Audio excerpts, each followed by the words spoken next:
Hey guys, it's Missy Wolf, and I'm here with Laura Ashley, and you are phenomenal. Oh, thank you so much.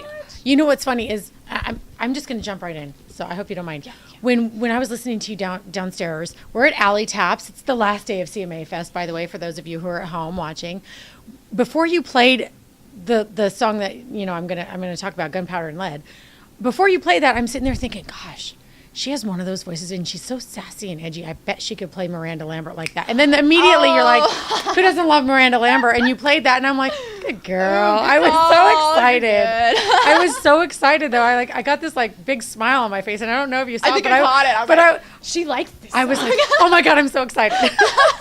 So, man, you take the songs when you do a cover. You take those covers and you make them your own. But they're still recognizable to the, so that the fans can still sing along. But it's noticeably it is different. You've made it your own, and you've done it so well.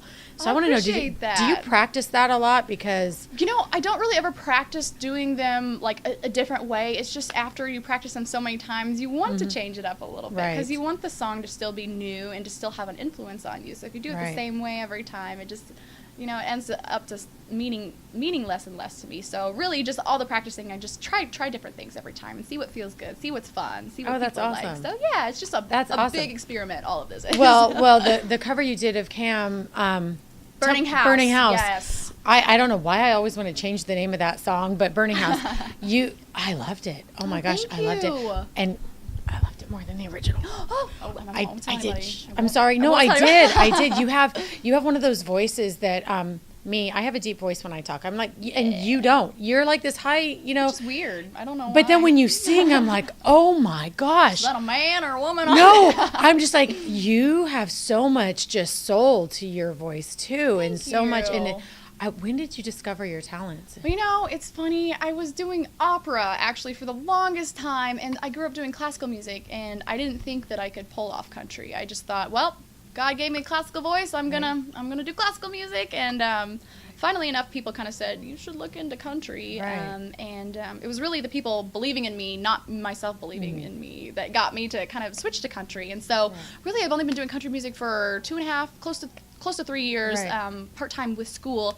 So it's been a slow process, but very, very rewarding to make the switch. Because with opera, I was singing, Italian, French, and German songs written so long ago, and I just wanted to say my own things. I have such a respect for classical music, but I wanted to have my own stories and be able to just sing with my full heart in a song. And it was hard for me to do that with opera. So. Yeah, and country music is perfect, right? I mean, there's so many stories, and when you sing, the other thing that I noticed is you sing with emotion. And not everybody can do that.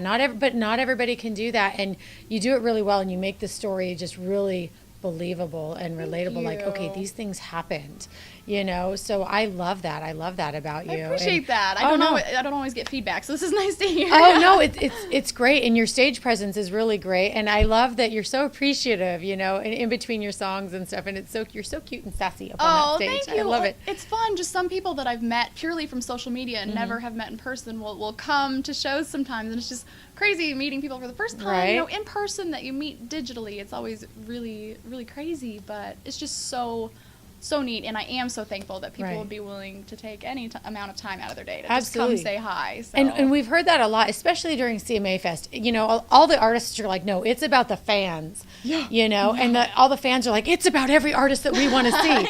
And so I think for the artists, it's like the giant fan fest. It's right. I mean, seriously, absolutely. It's just neat to have. I mean, you've got all the artists in one place, and you've got so many of the fans in one place too. So it's neat to be accessible for once, because half the time we're all across the country, and it's so hard to get to each other other than digitally. So I know, and it's great. It's a big giant reunion for everybody. It really is. It's like a big family party, really. It is. And I think one of my favorite parts too is you meet these people that come from New Zealand or Canada or wherever, and they don't even have a set schedule. They are just here for the music, and it doesn't matter what stage or what performer.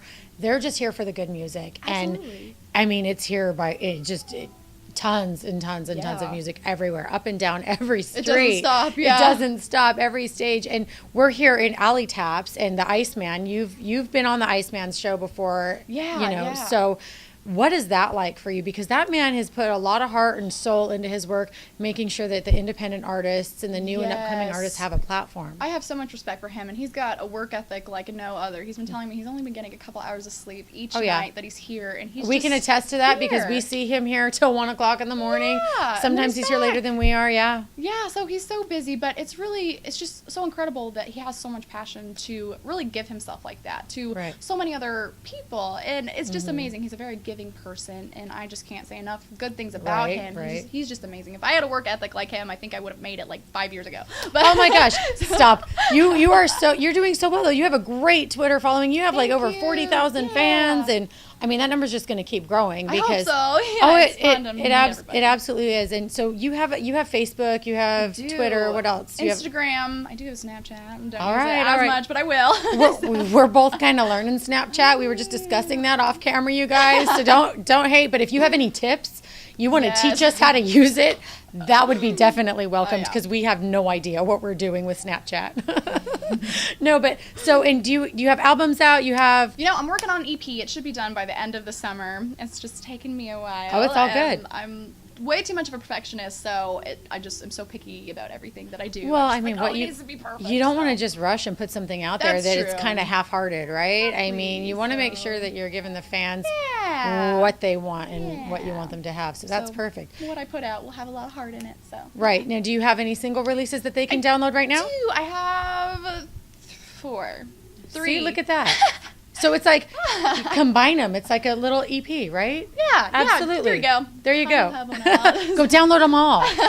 No pressure. Are they on iTunes and Spotify and everywhere? Yeah, okay. Google Play. I've got a Pandora station as well. So if you want to do that, it's that's awesome. It's fun. What is the Pandora stations like? What is that like? Having your own like that's cool. It's really cool, but to be honest, the first time I clicked on my station, there was some weird music on my station, and I didn't know what was going on. I didn't even know what genre some of these songs were in, but it's gotten better. So good. Yes, it's actually country now, and that's great. I love that. I love that you can just make your own station. How many of you Pandora fans are out there? Let me know because I love it. And I want to know what's on your guys' playlist. Yeah. And oh my gosh. Well, thank you so much for taking the time. Is there anything else you want to tell the fans right now? If you are watching this, I'm just really thankful for your time, and absolutely. I just hope that you guys continue to really support indie artists because we really can't do it without you, and it's a hard time to make it right now, but we're gonna do it because we love it. So any support we can have. But, yeah, really, just very thankful. And it is about the fans, you guys, and you guys. Without you, none of this would be possible for everyone. So check her out on social media. Like her on Facebook too. You have to. There's more than one. Okay. There's all kinds of social media, so you can't just like one. You gotta like them all. But all right. I know I'm having trouble with that too myself, you guys. I like get stuck on Facebook because I'm old and and I keep forgetting to do Twitter and Instagram. I'm like, so I get it. But definitely you guys check her out, follow her. She's great. Download her tunes. Until next time, stay tuned, guys. Thank you, guys.